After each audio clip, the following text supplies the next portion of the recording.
Interesting that you used the word structural when you talked about the third goal and where Mainoo was compared to everybody else, because when you compare and contrast that to Liverpool's midfield today, you have seen structure in every phase of play, really. Yeah, well, I think Andy Robertson alluded to it then in terms of looking safer defensively, more secure defensively. And I think if you want to control games and you want to be more secure, a lot of that comes from the centre of the pitch and how you set up. Now, we saw KB Mainoo looking like he didn't have any options, whereas the balance in Liverpool's midfield today was completely different. And they've talked a lot about buying a top-class number 6, but the way they play today, they don't necessarily need that because of their setup. So you have McAllister and Gravenberch were those sort of two next to each other as 2 6s, and Szoboszlai took up this position higher on the left-hand side. You see there's an acres of space there if he chooses to take that pass.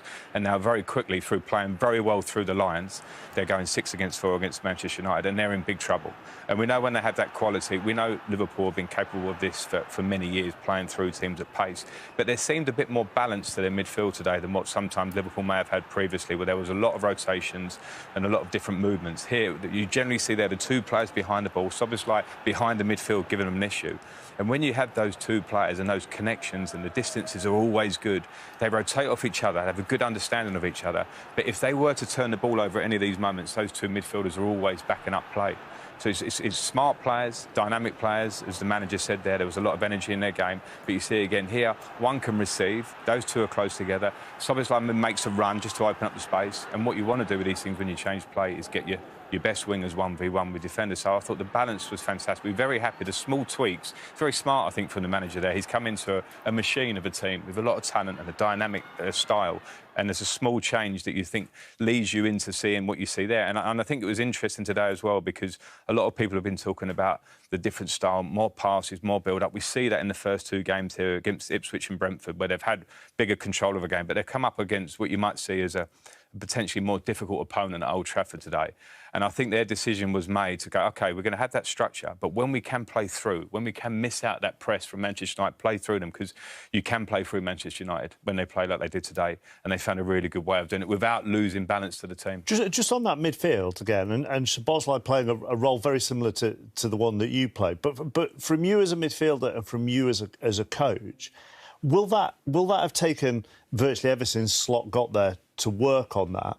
And how much is it coaching, how much is it individual? Well, it's both. I think you need good players and you need players of intelligence and attributes. And as he talked about their energy to be able to make the movements and to continuously do so through a game at that level. So I think it's both. It obviously helps having good players with a good understanding. And they've been well coached. Let's not forget what the previous manager's done over a long period of time. So those tweaks would have been done on a training ground, and then you obviously need the players to take on information and also react to a game. You know, when you are saying we can be a little bit flexible within a certain structure, you're understanding that if McAllister, and I'm sure it will happen, where he will just want to, he will see a moment to release himself, then it's up to the other midfielders to balance off that. Manchester United's midfield has been an issue for a long time. It's been an issue ever since Erik ten Hag arrived and wanted to sign Frankie de Jong.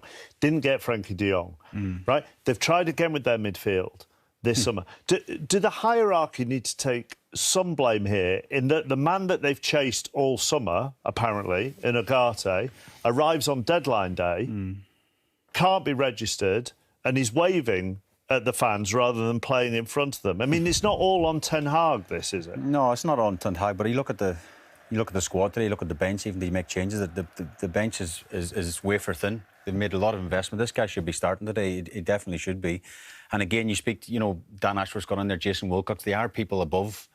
But have they come in too late? Should this been done? Who do you blame? Do you blame Ten Hag? Do you blame the powers that be above? But at the same time, Jim Ratcliffe was there as well.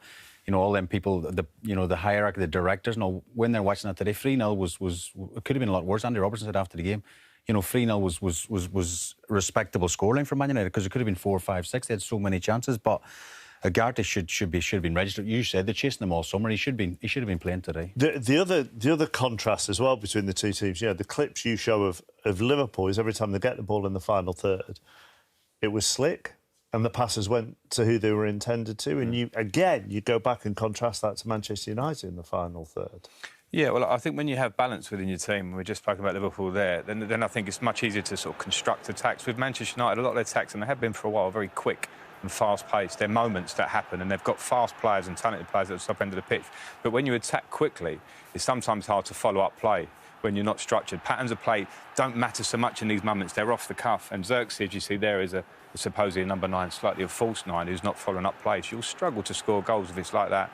And again, when you see here, they had a few moments you go, OK, that's just a bad decision from Garnacho. Now, we're early season, and he's a good young player. Young players will make those sort of mistakes. But this with an Arne here, can we make angles? Can you support him midfield to play? That's the lack of connection through the team now. Even though he's getting a clap, it's a bad connection.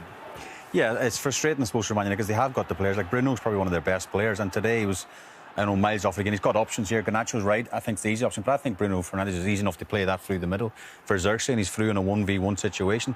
Again, it's the wrong choice in the final third, and it's... I don't know, Rashford, I could go through the team, Mark, to be honest, but Rashford is frustrating as well. Slow down, then? I don't know. It's also, you're probably right, the word rushed. Everything seems to be rushed. The top teams you see, Liverpool, a great example is Frank before, everything seems to be calm in the final third. All them sort of snippets we show in Man United, it's always rushed. It's always like, the one you show with Garnacho and Xerxes should be arriving into the box. Like, I know Ten Hag, I don't know him that well, but I think he should be doing patterns of play on a daily basis. Xerxes should be arriving onto that. And Sir Garnacho does a blind pass into that space. He's miles off it. Is it a harsh and unfair question to ask if Liverpool look like they have more of a plan under Slot after 3 games than United do under Ten Hag going in here? Is that harsh and unfair? I don't think it's harsh at all. I think the questions will be asked big time over the next couple of weeks. International break now. He's got a 2-week break.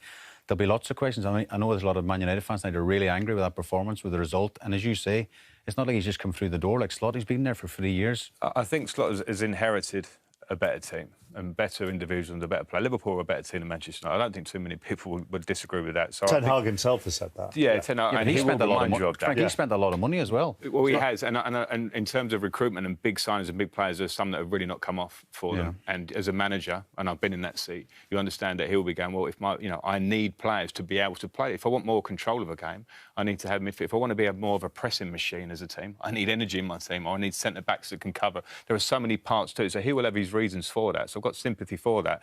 But the problem is when you look at that, and it's a well-spoken thing about Manchester United, is that you don't quite know what they are, what sort of team they are. With Liverpool and the top teams, you generally know, and that's a real. There's a lot to that. You have to recruit well. You have to be aligned as a club. If a manager of an idea, can we help him and back him? And that's what's been missing. There's a bigger picture than just pointing a finger at the manager. But I think when you do look at some of those tactical details there, when they're repetitive, you go, well, you've got to find a solution, because that is your job.